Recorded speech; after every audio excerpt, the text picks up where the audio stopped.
আমরা এখন দিনাবাড়ি এসেছি। দিনাবাড়িতে এখন দেখাবো তোমাদেরকে।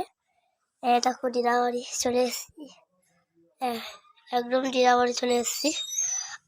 আর এখানে আছি আমাদের সাথে এদিকে বুনু এসে, তারপরে আর 2 দিন বাকি আছে, আর 2 দিন তারপরে আমরা চলে যাব।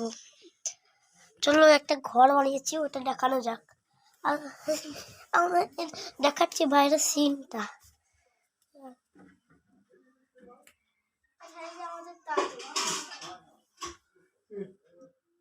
বাইরে শুয়ে আছে এখন দাদু, ঠিক আছে? দেখেন এখন দাদু শুয়ে আছে। আমরা বাইরে চলে এসেছি।